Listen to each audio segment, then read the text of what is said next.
Ketika rasio emas perak jatuh, Donald Trump bicara dan market pura-pura tenang. This coin represents our commitment to greatness and the enduring legacy of American achievement. Di emas dan perak, rasio emas jebol di bawah level 50. Artinya apa? Perak mulai sok kuat dan emas lagi mikir hidup dia.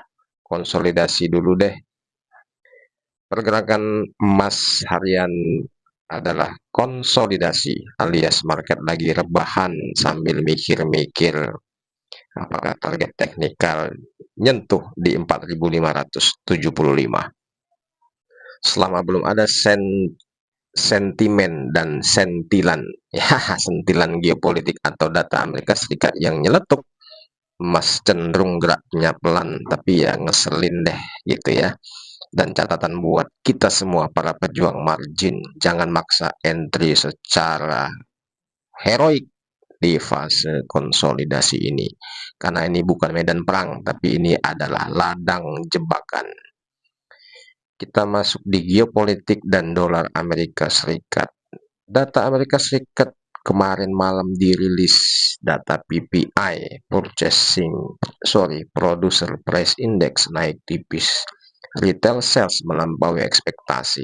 Defisit perdagangan kuartal ketiga sama dengan ya kecil banget, bagus ya sejak kuartal kedua 2023. Dampaknya memang dolar diuntungkan. Indeks dolar biasa bisa di atas 98.93. Dolar lagi self healing ya, lagi happy dia meski belum sepenuhnya pulih.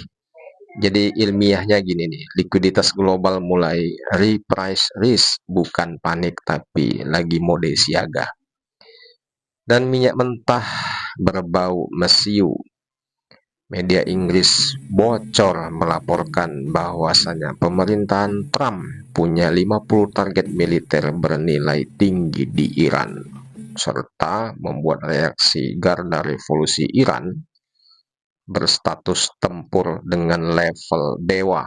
Stok rudal ditambah bukan dikurangin, dan dampak ke market minyak mentah ini diuntungkan karena geopolitik sama dengan premi risiko. Pergerakan oil harian modenya adalah ranging hari ini, naik turun kayak perasaan mantan. Ya salam. Targetnya 59.90, nanti kita beli di situ. Catatan buat kita semua, minyak ini bukan karena soal supply dan demand, tapi ini adalah drama geopolitik bersponsor rudal dan misil.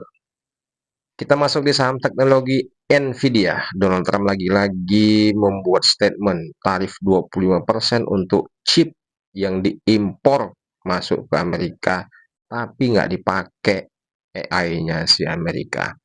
Dan Gedung Putih membuat keputusan itu. Tarif chip bisa diperluas dan market bereaksi. Nvidia ini kayaknya bakal diuntungkan karena dianak-emaskan. Emang Nvidia arahnya reboundnya naik jangka pendek, target 187 dolar poin 10 per lembar saham guys. Kesimpulan ilmiahnya nih gini nih. Kalau chip AI sama dengan dielus-elus, kalau bukan chip AI maka ini dipajakin ya, dikasih pajak yang tinggi. Kita masuk di rangkuman cepat untuk kita pejuang margin. Emas konsolidasi, sabar, target nunggu, kita tunggu target di 4.575 untuk beli lagi.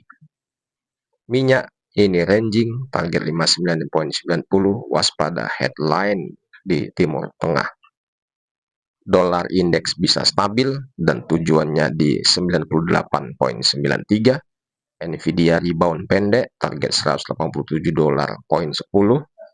Dan pesannya di pagi ini, market hari ini bukan soal siapa yang paling berani, tapi siapa yang paling disiplin. Karena di medan perang margin, yang sok jago sama dengan donatur likuiditas dan call margin. Yes. Yang sabar pasti jadi sistematis menjadi the survival of the fittest. Demikian dari Fauzi, terima kasih, selamat pagi.